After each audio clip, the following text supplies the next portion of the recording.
오늘 본문에 보면 모세와 이스라엘 백성들은 하나님의 역사하심으로 말미암아 출애굽의 은혜를 맛보게 됩니다. 즉 바로의 압자에서 벗어나 자유를 얻게 된 것이죠. 자유를 얻었으니 얼마나 기쁘고 감사하겠습니까? 그런데 이스라엘 백성들을 놓아준 바로의 마음이 바뀌게 됩니다. 왜 그의 마음이 변했을까요? 이를 알기 위해서는 먼저 애굽 국가 체제 구조를 우리는 알 필요가 있는데, 애굽 국가 체제 구조는 피라미드 구조였습니다. 그래서 애굽을 애굽되게 함에 있어서 절대적으로 필요했던 것이 있었는데, 그것이 무엇인가 하면 바로 히브리인들의 힘이 절대적으로 필요했습니다. 그런데 생각해보니 그 구조를 유지해야 국가와 자신들의 부위와 자신들의 권력과 자신들의 명예를 유지할 수 있는데, 그들을 풀어주면 그 구조를 유지할 수 없게 되기 때문에 바로는 아차 하고 싶은 마음이 변하게 됩니다. 그래서 그는 어마어마한 군대를 조직하여 그 군대를 다시금 파송하고 이스라엘 백성들을 뒤쫓게 합니다. 이때 이스라엘 백성들은 어땠을까요? 앞에는 홍해가 있습니다.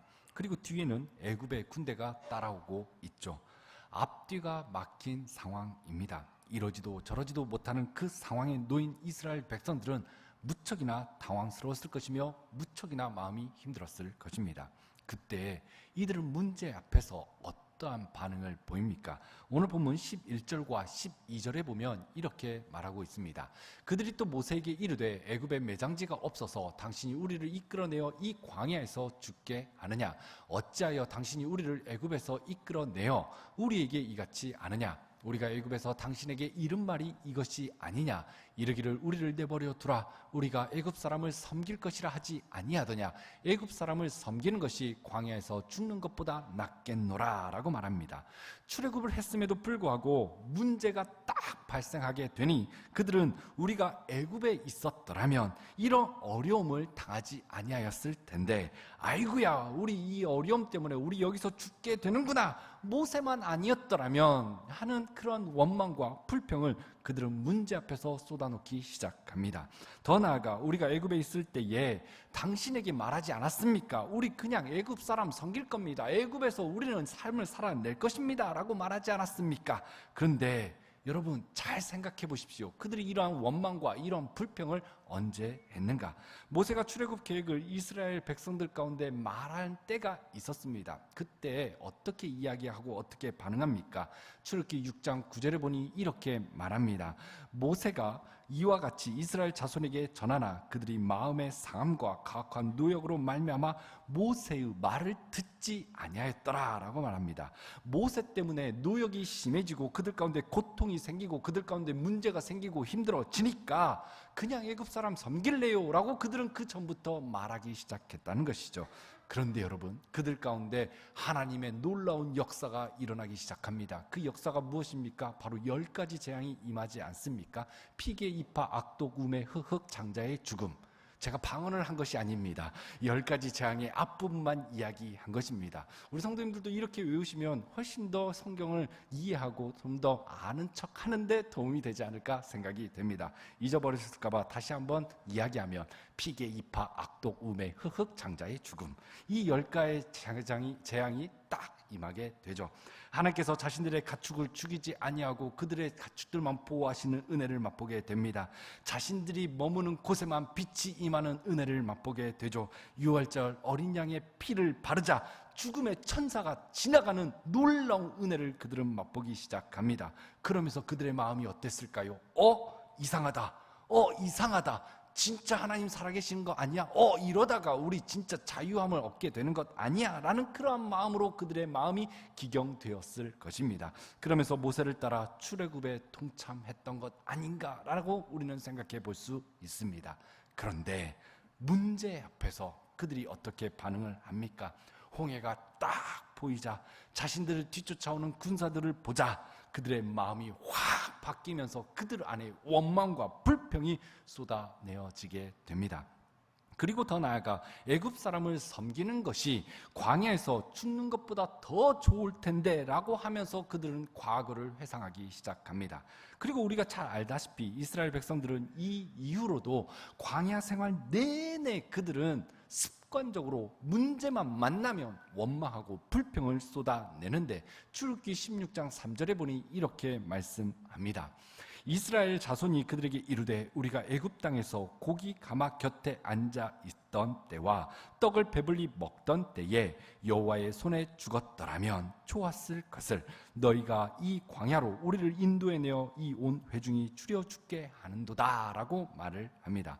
여러분, 하나님께서 그들을 출애굽하게 하신 이유가 무엇입니까? 그들을 건져내신 이유가 무엇입니까? 그들을 구원해내신 이유가 무엇입니까? 애굽에서 노예로 살아가는 가운데 그들이 고통 가운데 있을 때에 하나님 앞에 도와주세요, 살려주세요 라고 부르짖자 하나님께서 그들의 고통을 들으시고 하나님이 그들을 구원해내셨습니다. 그것을 하나님은 말씀하시죠. 그런데 이들은 차라리 그때가 좋았다고, 그때 고기도 먹고 떡도 배불리 먹으면서 우리는 자유하면서 즐겼다, 우리는 좋게 지냈다라고 자신들의 처지를 아주 각색하면서 애굽 생활이 좋았던 것처럼 그들은 말을 하기 시작합니다. 그렇다면 이들의 말과 이들의 행동을 통해서 우리가 알 수 있는 것이 무엇입니까? 그것은 바로 육신은 출애굽했지만 그들의 정신과 그들의 마음은 애굽에서 여전히 빠져나오지 못하고 애굽의 노예 생활을 하고 있었구나라는 것을 우리는 알 수 있습니다. 이는 400년 넘게 애굽의 노예 생활하면서 뼛속까지 노예 근성, 노예 정신이 박혀 있었다는 것을 의미하고 있는 것이죠. 그러므로 그들 안에 깊숙이 박혀 있는 그 애굽을 빼내기 위해서 어쩌면 그들 가운데 필요한 것이 있었다면 그것이 무엇인가 하면 바로 그들 가운데 광야가 필수 여정이었는지도 모릅니다. 그렇다면 우리는 어떻습니까? 우리도 이들처럼 과거를 회상하면서 그때가 좋았는데 과거로 돌아가고 싶은 과거의 습관대로 살아가려고 하는 그러한 모습, 그러한 생각, 그러한 정신이 우리 가운데 있지는 않습니까? 종종 언론을 보면 일본 문화의 잔재를 없애야 한다라는 기사들이 나올 때가 있습니다. 왜 그렇습니까? 바로 일본 식민지의 영향이 문화와 정치, 경제 등등 여전히 남아있고 그러한 영향이 실제 우리의 삶 가운데 여전히 미치고 있기 때문이죠. 그런데 놀랍게도 종종 어르신들 입에서 오히려 군부 독재 시절이 좋았는데 라고 말하는 분들이 있습니다. 그리고 실제 저는 그렇게 말씀하시는 분을 곁에서 본 적이 있습니다. 그런 가운데 중앙대 한 교수가 한국 교육에 대하여 말하기를 한국 교육 100년 가운데 30년은 식민 교육을 받았고 또한 40년간 방공 교육을 했고 받았으며 30년간 인적 자원 교육을 받았다라고 말을 했습니다. 그러므로 우리나라 사람을 위한, 사람의 행복을 위한 교육을 우리나라는 한 적이 없다라고 중앙대 한 교수는 이렇게 말했습니다.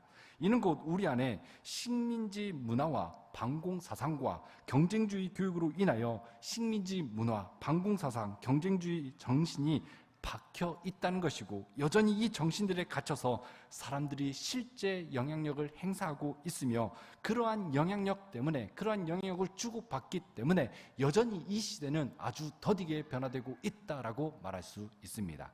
그렇다면 우리도 스스로에게 질문을 해보아야 한다고 저는 생각합니다. 어떤 질문일까요? 여전히 내 안에 남아있는 애굽이 있지는 않은가? 여전히 내 안에 애굽은 있지 않은가? 내 안에 사라진 줄로만 알았던 그러한 애굽이 여전히 깊이 뿌리 박고 있어서 문제만 만나면 나도 모르게 다시 피어나는 새싹과 같이 돋아나는 그 애굽. 예수 믿었음에도 불구하고 결정적인 그 순간 문제만 만났다 하면 예수님을 의지하지 아니하고 다른 그 무언가를 향하여 의지하고 의존하고 그것을 쫓아 행하려고 하는 그것이 무엇인가? 우리는 한 번쯤 점검해 볼 필요가 있습니다. 작가이며 기독교 병증가인 C.S. 루이스는 한 책을 짓기 시작합니다. 아직 띄워주시면 안 됩니다. 조금 빨랐습니다. C.S. 루이스가 스크루테이프라는 편지라는 책을 짓기 시작했는데요. 그 책에 보면 이러한 내용들이 나와 있습니다. 고참 악마 스크루테이프가 자신의 조카이자 신참 악마에게 인간을 유혹하는 방법을 조언해 줍니다. 거기에 보면 스크루테이프가 신참이 맡았던 환자가 있는데 그 환자를 원수에게 빼앗겨 버렸다라고 하소연을 하죠. 여기서 원수는 그들의 입장에서 누구를 의미하는가 하면 바로 하나님을 의미합니다.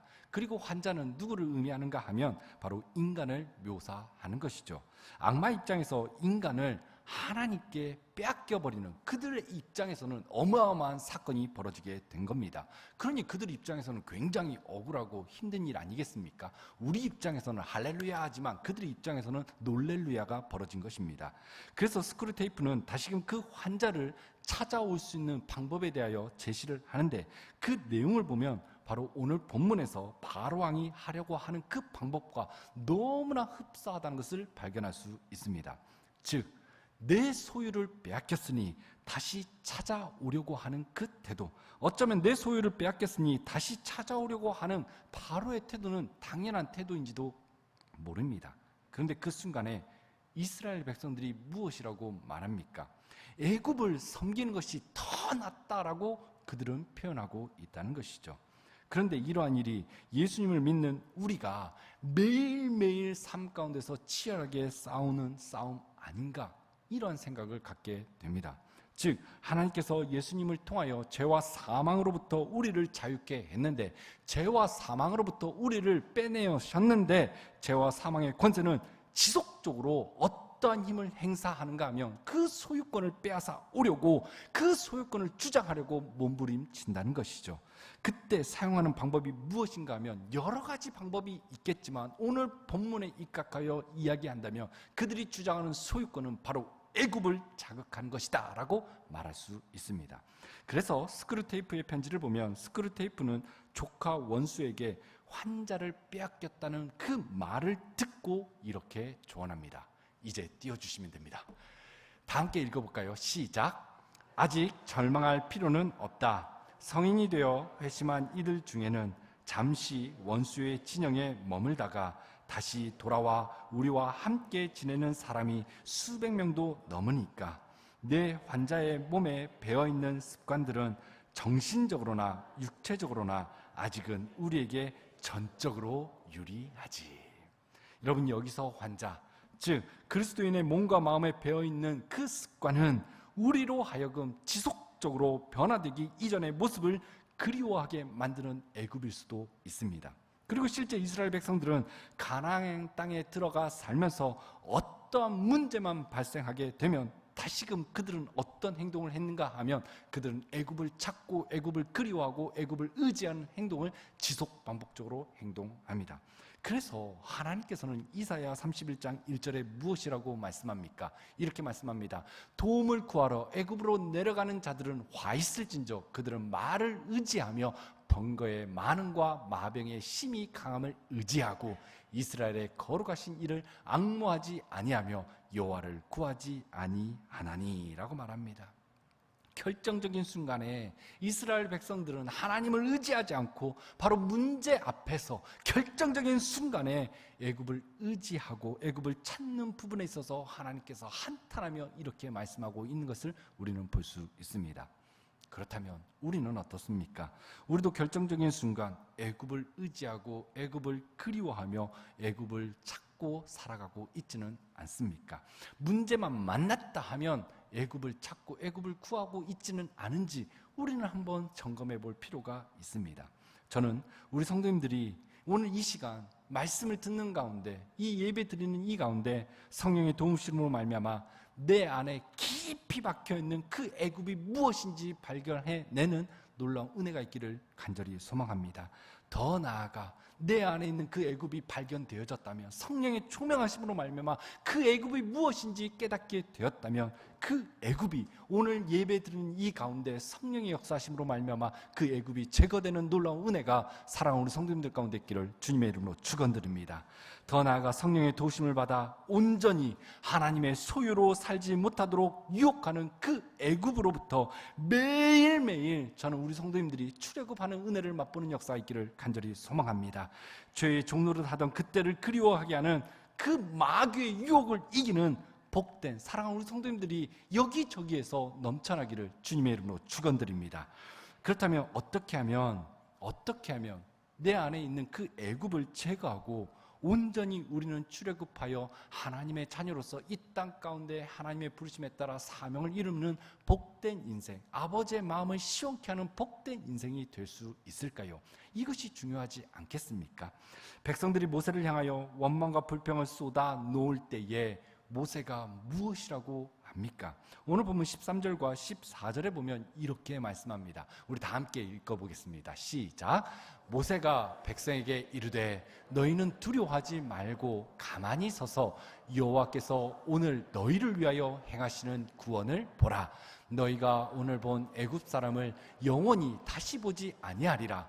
여호와께서 너희를 위하여 싸우시리니 너희는 가만히 있을지니라. 아멘. 여기 보면 가만히라는 단어가 등장하고 있는 것을 볼 수 있는데, 여기서 가만히 있으라라고 하는 것은 불평과 원망을 멈추고 침묵함으로 하나님이 하시는 일을 보라라는 의미를 담고 있습니다. 그런데 우리는 이 본문을 읽을 때에 어디에 포커스를 두는가 하면 바로 가만히에 포커스를 두는 경우가 있습니다. 그런데 오늘 본문에서 특별히 13절과 14절에서 강조하는 부분이 어디인가 하면, 우리가 눈여겨봐야 할 부분이 어디인가 하면 바로 보라라는 것이죠. 강조점이 어디에 있는가 하면 바로 보라에 있다는 것이죠. 그러면 모세가 백성에게 두려워하지 말라 하는데 그들이 왜 두려워했는가? 왜 그들 마음 가운데 두려움이 찾아왔는가? 우리는 그 근원을 찾아볼 필요가 있습니다.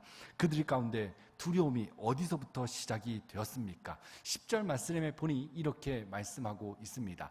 바로가 가까이 올 때에 이스라엘 자손이 눈을 들어 본즉 애굽 사람이 자기들 뒤에 이른지라. 이스라엘 자손이 심히 두려워하여 여호와께 부르짖고라고 말씀합니다. 오늘 방금 읽었던 말씀에 보면 그들의 마음 가운데 두려움이 왜 생겼는가, 두려움이 언제 생겼는가라고 정확히 말씀해 주고 있는데, 바로 바로의 군대가 가까이 온 것을 눈을 들어 보게 됨으로 인하여 그들의 마음 가운데 두려움이 찾아오게 되었다라는 것을 알 수 있습니다. 그래서 모세가 무엇이라고 말씀하는가 하면 13절에 이렇게 말씀합니다.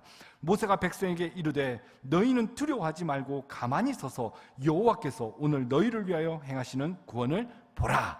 너희가 오늘 애굽 사람을 영원히 다시 보지 아니하리라. 아멘. 실제로 그들이 무엇을 보았습니까? 그들은 홍해가 갈라지는 것을 나중에 보게 됩니다. 그리고 이 이야기의 마지막 결론에 해당하는 30절과 31절에 그들이 어떤 은혜를 맛보게 되는가 하면 이렇게 말씀하고 있습니다. 그날에 여호와께서 이같이 이스라엘을 애굽 사람의 손에서 구원하시매 이스라엘이 바닷가에서 애굽 사람들이 죽어 있는 것을 보았더라. 이스라엘이 여호와께서 애굽 사람들에게 행하신 그 큰 능력을 보았으므로 백성이 여호와를 경외하며 여호와와 그의 종 모세를 믿었더라. 아멘. 여러분, 애굽 군대를 보았을 때 그들의 마음 가운데 무엇이 생겼다고 성경은 말씀하고 있습니까? 그들이 애굽 군대를 보았을 때, 문제를 보았을 때는 그들 마음 가운데 두려움이 찾아왔다라고 성경은 말씀하고 있습니다. 그런데 그 두려움 가운데 있었던 그들이 하나님의 구원의 역사를 보자 어떻게 되었습니까? 그들이 믿기 시작하였다라고 성경은 말씀하고 있죠. 그러므로 우리 안에 애굽을 제거하기 위해서는 우리의 힘과 우리의 방법은 그 두려움을 제거할 수 없구나라는 것을 오늘 본문을 통하여 알 수 있습니다. 우리는 두려움이 찾아오면 내 힘과 내 방법으로 그 두려움을 극복해 보려고 몸부림을 칩니다. 그런데 성경이 가르쳐주는, 하나님이 가르쳐주는 두려움을 극복하는 방법이 무엇이라고 가르쳐주고 있습니까? 애굽을 제거하기 위해서는, 그 두려움을 제거하기 위해서는 우리의 용기가 아니라 바로 하나님이 행하시는 그 구원을 보는 것이다 라고 가르쳐주고 있다는 것이죠.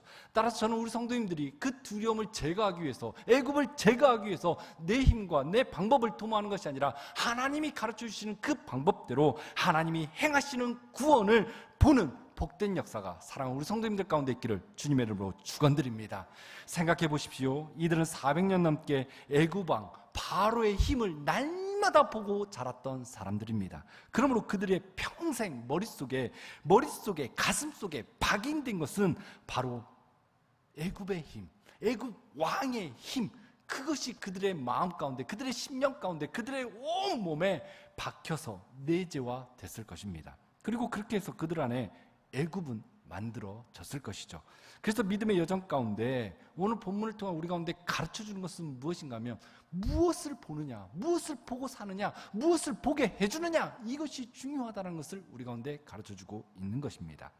그런데 우리는 일주일 내내 무엇을 보고 무엇을 보면서 무엇의 어떤 힘을 우리는 받습니까?